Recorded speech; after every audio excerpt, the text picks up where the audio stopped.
is Saturday night. Hey, Arrow, how the hell are you, man? I can see that you're on, which is rare because like normally I can't see when people are on. So cool, cool. So yes, family's asleep. I was kind of debating on whether or not to go live tonight because it was a pretty busy day today. Santino actually got baptized today, so that was pretty fun. I mean, it wasn't like a super hectic day, but there was definitely some running around going on. So, and then we went out to dinner at the Green Arch, which is like this really phenomenal Italian restaurant in Cortland. And, I was just sitting on the couch. Santino fell asleep. I was watching Cheers, and I was like, I got two options here. I can either sit on the couch and watch Cheers and, try to mess around with JRPGs on my iPhone. Or, hey, Diego, and hey, Takami-san, Keigo. Um, so I was like, I could either mess with JRPGs on my iPhone and watch Cheers or go live, and I figured it's like, what the hell, let's go live. I got Sonic Superstars today. So after Santino got baptized, I said, it's like, you know what, man, we're going to celebrate. We're going to go to GameStop. And I got Sonic Superstars and Mario 3D World on the Wii U, which we already have on the Switch, but they had the Wii U version at GameStop for like $15, and it was like, let's just get this because it's cool. And then in addition to that, with my points, I was able to get this Dark Magician Girl, statue, which is like really cool. So that's now adorning my Trinitron. So yeah, I thought that looked like really cool. So yeah, good times, good times.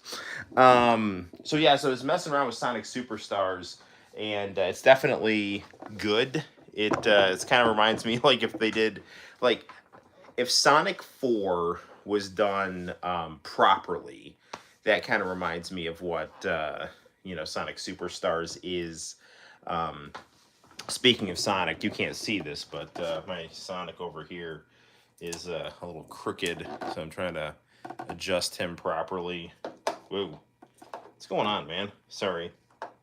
There we go. He's nice and situated right now. So he was all like Serafina. Even though I have like that Sonic like taped down to the table that the TV is on, she's just she's like 2, so she's all over things. It looks like Diego's on and saying hey.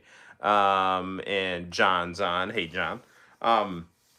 It looks like YouTube changed the interface of the chat. The text looks a little bit smaller. I don't know, but it's fine.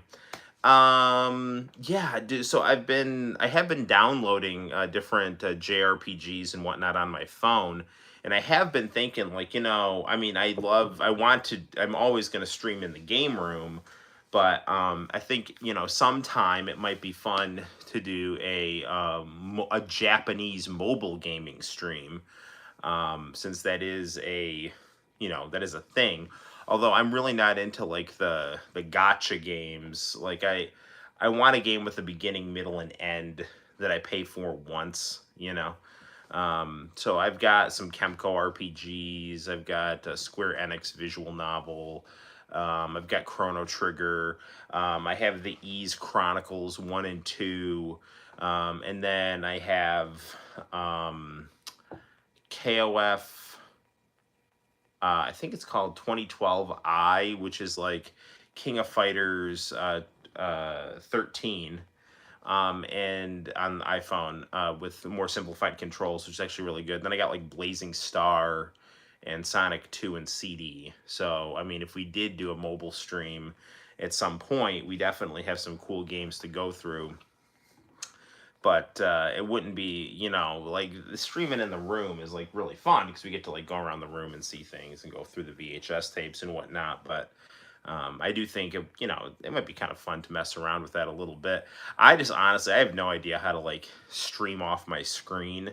And I mean, it's not like a huge deal because I like I like the feel of how we do things, but just to kind of mix it up and have some options might be an interesting thing. It's going well, John. Like I said, I got Sonic Superstars. I got a new Dark Magician Girl statue. And I've got my stream going, and all is well. And Santino's baptized, and that's super cool. I asked you on Facebook if you were going live, and this is the answer to it. Yeah, yeah. I think I did right as I was getting ready to go on. I think I saw your text. So here I am, live and in color, man. Let's see if anything interesting is going on. Well, this is kind of old news, but I just found out about it. Like one of my favorite rap songs is "Juicy" by the Notorious B.I.G., and I did not realize that it is heavily influenced. And I mean, all rap has a degree of quasi plagiarism and heavy sampling and whatnot. But the song's rhythm and some of the packaging of Biggie is very reminiscent of a unknown Mississippi rapper called the Notorious B1. And I just found his version of Juicy, which is called Big Daddy instead of Big Papa. And it's good. It's not as good as Juicy. His flow is not as good as Biggie's.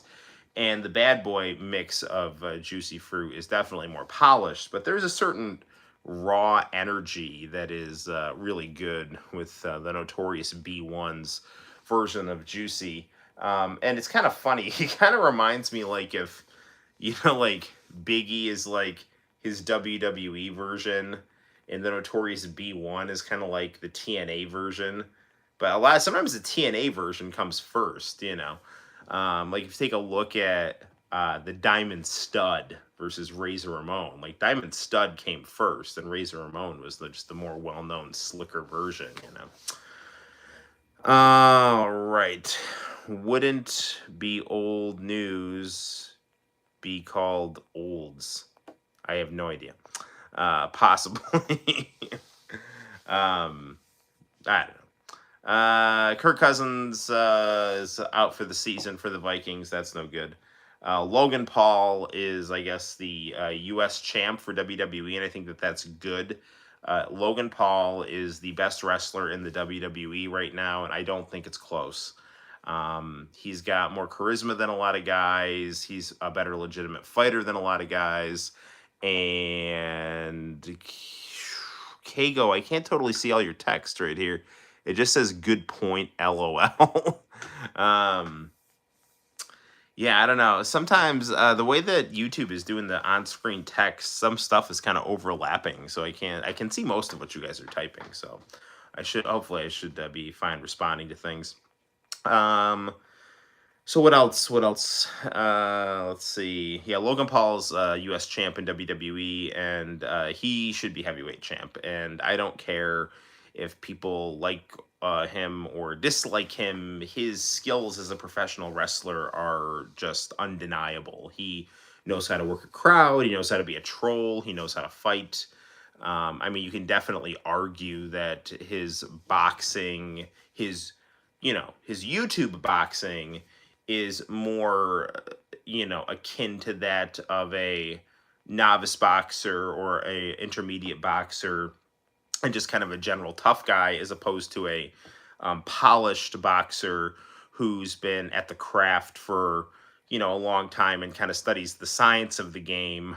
But he's not a clown. I mean, he knows some stuff, and and just as a spectacle-based in-ring performer, he's very, very good. And Prime is also delicious. So I got no hate for Logan Paul. I think he's really does well in the WWE, and him bringing attention to boxing, even if it's kind of more of a pro wrestling type of attention than a kind of a sweet science craftsman competition, kind of version of boxing. It is what it is.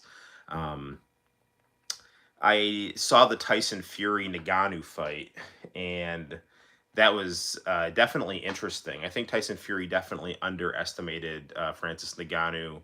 Um, I do think it's real close, but I do think that Tyson Fury probably squeaked that out. I don't think the fight was fixed or rigged or anything like that. I mean, it could have been, but I think, and I was talking to a friend of mine who's a Golden Gloves boxer, and we were talking about the fight.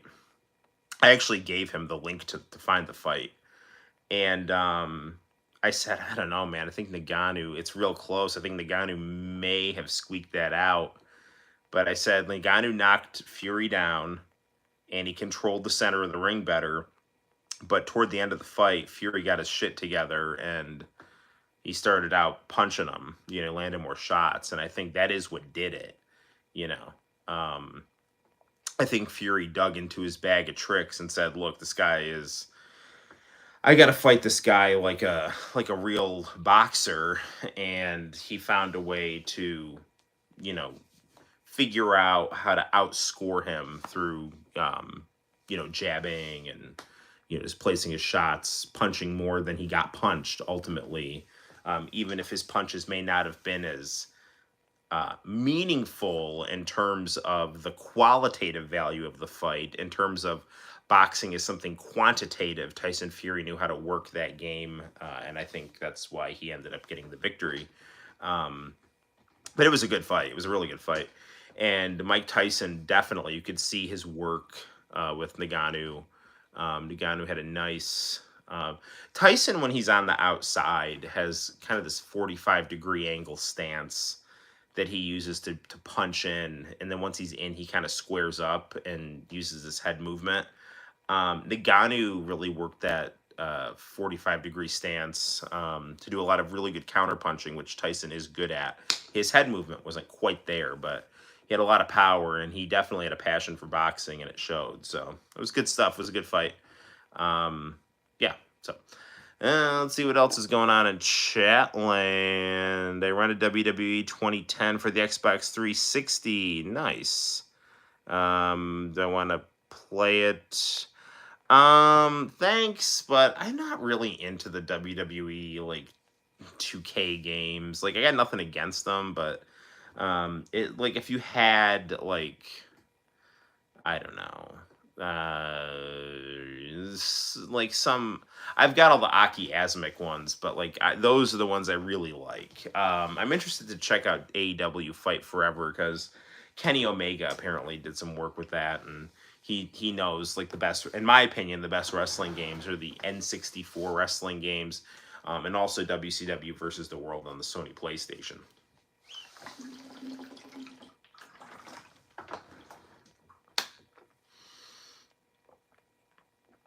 Okay, well, without further ado, why don't we start off with some Sonic Superstars. I honestly can't think of anything else to complain about. Sometimes, man, dude, Diego and John's text is all it's all going over each other here. The YouTube interface on this is really it's getting a little wonky, and it's funny because I actually I was playing with the idea of re-downloading Prism on the iPhone, and I can see one of the comments. I think it's saying, who is my favorite Japanese wrestler? Which my answer to that, I mean, he retired recently. My answer to that would be the Great Muta. I always thought he was really cool. I used to watch WCW.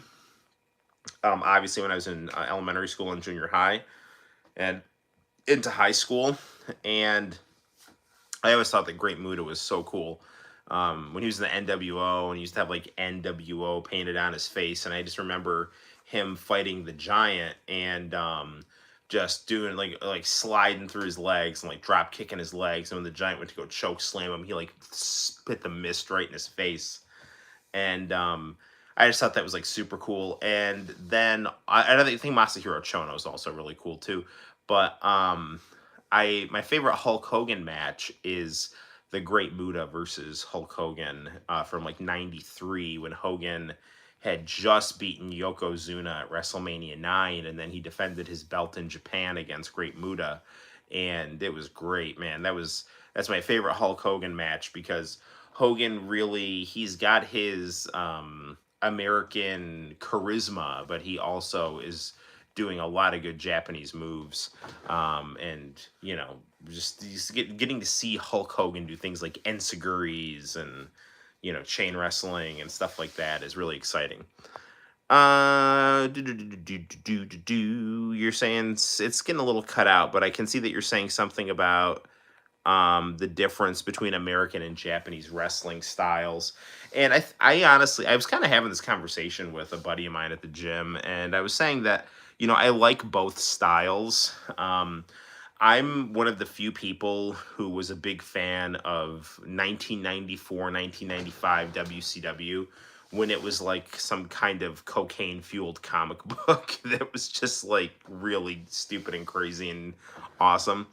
Um, like Vader teleporting out of the Dungeon of Doom, you know, Hulk Hogan attacking the Dungeon of Doom, the Giant smashing through like the Kool-Aid Man and choking Hulk Hogan while there's like smoke everywhere. Just, you know, just Kevin Sullivan running through a forest in his underwear while a giant floating head yelled out to him. Paul Orndorff having a thought bubble of a psychic telling him he was special, you know, like all that kind of just completely ridiculous, insane stuff from, you know, the mid 90s WCW is among my favorite stuff. So I really do like that kind of just insane comic book, just unhinged, totally out of touch with the real world and totally living in a Saturday morning cartoon version of professional wrestling, that just doesn't care about reality, but it just kind of just plows through with its, you know, its own style and its own sensibilities. But I also can't AEW. I really like, and AEW wrestles a more indie Japanese style, and I do really like. I loved watching New Japan on TV Asahi. I used to try to find ways to get it off shady Japanese websites, or just different random shady websites that would try to, you know, stream TV Asahi, you know, online, and usually the sites would get shut down or something like that. But I used to, for a period of time, I'd watch TV Asahi, and I'd try to tape it and stuff like that, and it was usually on like Saturdays at 12:30 our time, so it was late at night. It was like some late night program over in Japan. But yeah, I definitely appreciate both styles. The more drawn out simulated fight, and also just the lunatic fighting. So, dude, Arrow, I can barely see your comment. I think there should be a way to tune in to that overseas through IPTV. Nice. So what I'm actually having to do right now, it's kind of funny, is I'm having to actually click on the comments individually, because seriously, they're all like overlapping with each other. You know what I've always heard people do, and I'm going to try it here, is that some people say that they always have like other monitors up with the comments on the screen. So what I'm going to do, and hopefully this doesn't screw things up, is I think I'm actually, because it's so wonky to actually look at the text sometimes, is I think I might actually turn on the stream on this TV, and then maybe the text showing up overlapping on your screens, or is it just me? Can you like see your comments? Because what I'm getting is like I'm seeing your comments, but they're overlapping each other. So it's like I'm seeing. Hang on here. No, it looks fine here. So it's something on my end. That's weird. So there must be something odd going on with YouTube. So what I'm going to do is I'm going to try to get the comments up on the screen on the other TV. And then that way I can just kind of look at them. So we'll see. Turn on this TV.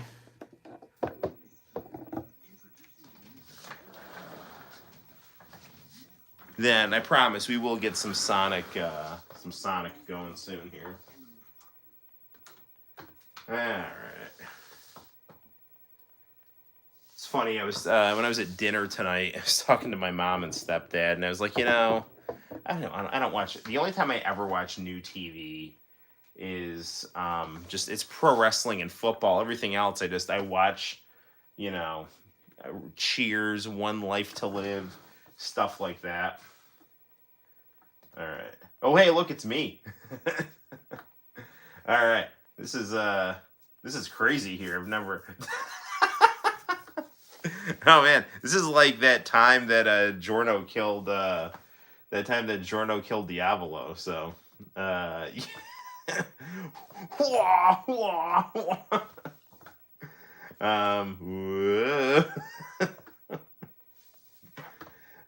we're having this can't possibly be that entertaining here. So, yeah, I don't know, man. But no one's like typing anything. Somebody type something so I can test this out.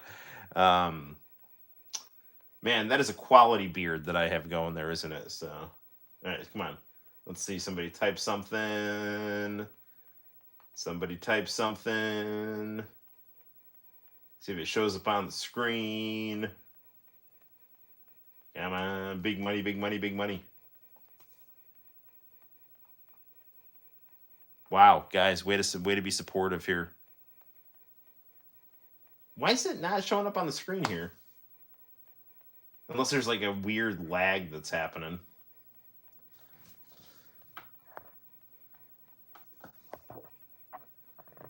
Now that's awesome, Noel. There's just many badass Noels here.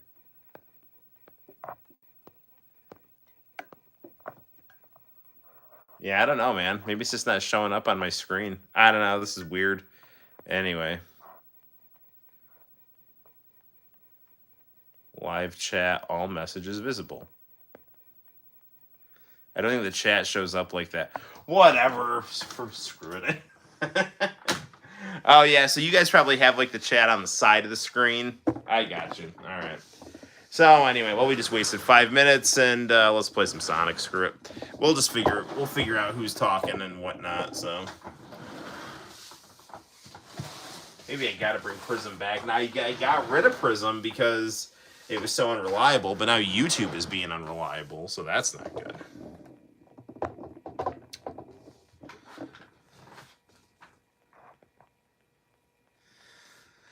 I have the chat popped up through another window on my screen. Yeah, that is how it tends to work here. All right, that because sometimes I watch TNA live. Oh, by the way, Impact is start calling itself TNA again. So there's that. Yeah, whatever. I don't care one way or the other. I just think it's funny because, like, now they're like, oh yeah, TNA's back, yeah, and then everyone was like shitting on TNA for so long, acting like it was like a cancer that had to die and whatever. Anyway, so let's play some Sonic.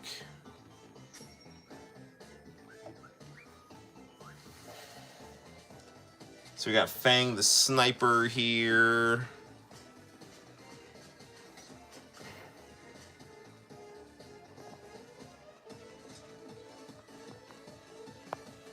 Sorry guys for jiggling the camera here.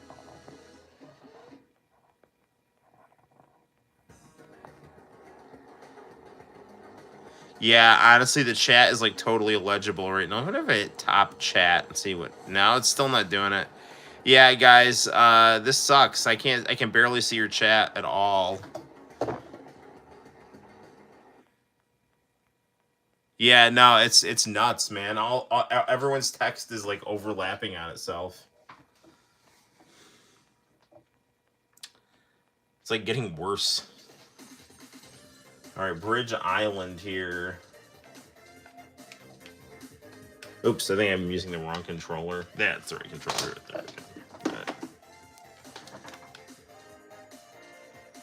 I started a new game because Santino and I are going through another one here, so I didn't want to like interfere with the game we were on. I honestly like the way that this game looks a little bit better in one-player mode because the sprites are bigger. When it's two-player mode, it tends to like pan out, so like the players have more room to move and whatnot, which is cool that it does that. But it is really nice to see this look like the you know, the same kind of ratio of, you know, foreground to background as the glory days of the Mega Drive Genesis. Although now I'm in the background, so it was all kind of shrunk here.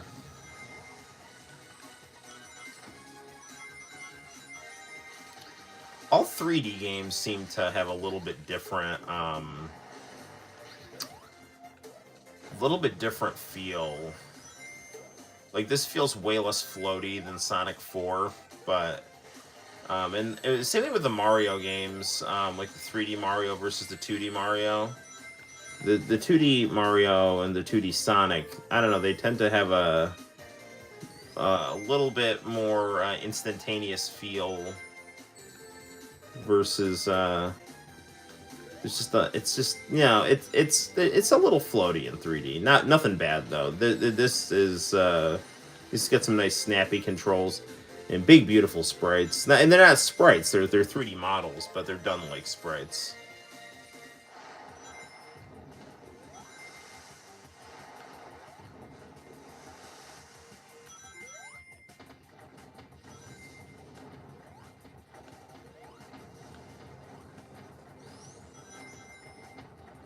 Music's good as well. Yeah, I like this game a lot. I'm very pleased with it. Dude, this is so annoying. I can't see what anyone is typing. I'm sorry. Dude, I mean, I'm almost tempted to just restart the live stream because I can't see what anyone's typing here.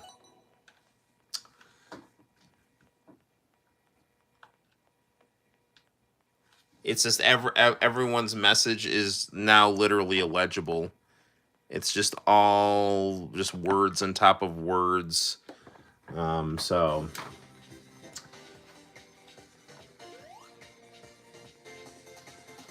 we'll beat this level and then maybe we'll try to restart the live stream, because one of my favorite things about the live stream is talking with you guys, and I can't talk with you. All I see are just blobs of text.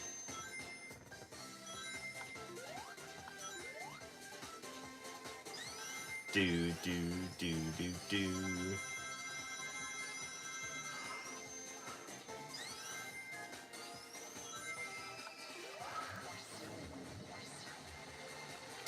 So there's two kind of special stages in this game.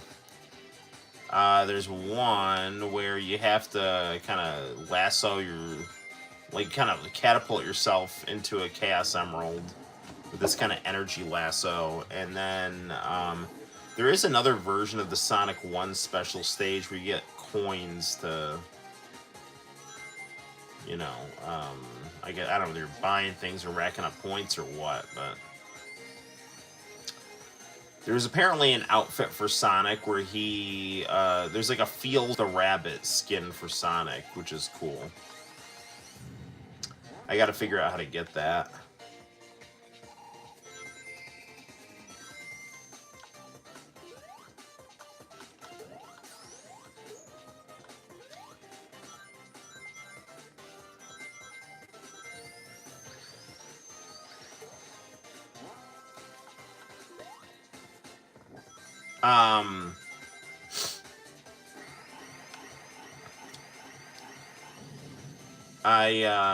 I'd be curious to see how much this was advertised in Japan, because I guess debuted at number 9 on the top 10 charts, and you know, obviously Mario's number 1, so I mean he's top 10, but definitely Sonic, you know, he's definitely got a presence in Japan, but he always does better in America.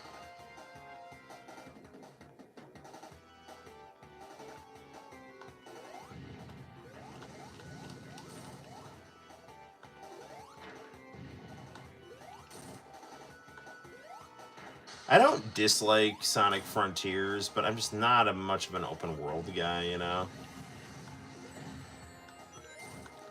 I need linear gameplay. I have, like, bad sense of direction, so. It's one of the things about Metal Gear Solid 5, which we'll probably play tonight. Maybe. You know, it's like I gotta ride to these different places on a horse as opposed to just the story taking me there, you know?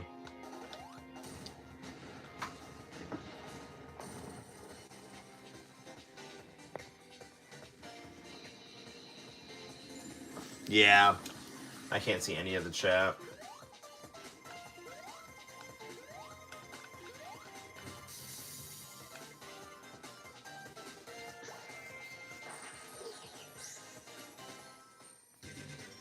Alright, we set this friendly walrus free. Alright. So here's what I'm gonna do. Hopefully this will work. I'm actually going to end the live stream at 30 minutes and then try to restart it because I can see like none of what you guys are typing. I can just see your icons and then blobs of white text. So yeah. So I will see you guys soon. Come back. And we'll try to get the stream going again, and hopefully the technical difficulties will not be a thing. So, see you soon. Bye-bye for a minute.